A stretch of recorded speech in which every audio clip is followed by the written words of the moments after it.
ধরুন ইম্পর্টেন্ট কোনো কলের মাঝে আপনার কলটি কেটে গেল, কারণ আপনার ব্যালেন্স শেষ। তখন নিজের উপর এটা ভেবে রাগ হয় যে কেন সময় মতো রিচার্জ করলাম না। কিন্তু লাইফে এত ব্যস্ততার মাঝে এটি ভুলে যাওয়াটা খুবই স্বাভাবিক। তাই মোবাইল রিচার্জের মতো ছোটোখাটো বিষয়গুলো যদি অটোমেটিক্যালি হয়ে যেত, তাহলে লাইফটা অনেক ইজি হয়ে যেত, তাই না? এটার একটা খুব সুন্দর সলিউশন আছে বিকাশে। আপনি যদি বিকাশে অটো রিচার্জ অপশনটি অন করে রাখেন, তাহলে আপনার মোবাইলের রিচার্জ বা ব্যালেন্স শেষ হয়ে যাওয়া নিয়ে কোনো টেনশন করতে হবে না। অটো রিচার্জ কিভাবে করতে হবে সেটাও দেখিয়ে দিচ্ছি। প্রথমেই বিকাশ অ্যাপ ওপেন করলাম, তারপর মোবাইল রিচার্জ অপশনে চলে গেলাম, সেখানে অটো রিচার্জ অপশনে ট্যাপ করলাম, তারপর অ্যাক্টিভেট অটো রিচার্জে সিলেক্ট করে প্রসিডে ট্যাপ করতে হবে। তারপর পিন নাম্বার লিখে ট্যাপ অ্যান্ড হোল্ড করলে ইনেবল হয়ে গেল আমার অটো রিচার্জ।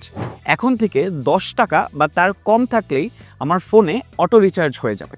তাই মোবাইলে ব্যালেন্স না থাকা এখন আর কোনো টেনশনেরই ব্যাপার না। এরকম আরও ইন্টারেস্টিং টিপস অ্যান্ড সলিউশনস পেতে আমার বিকাশের সাথেই থাকুন।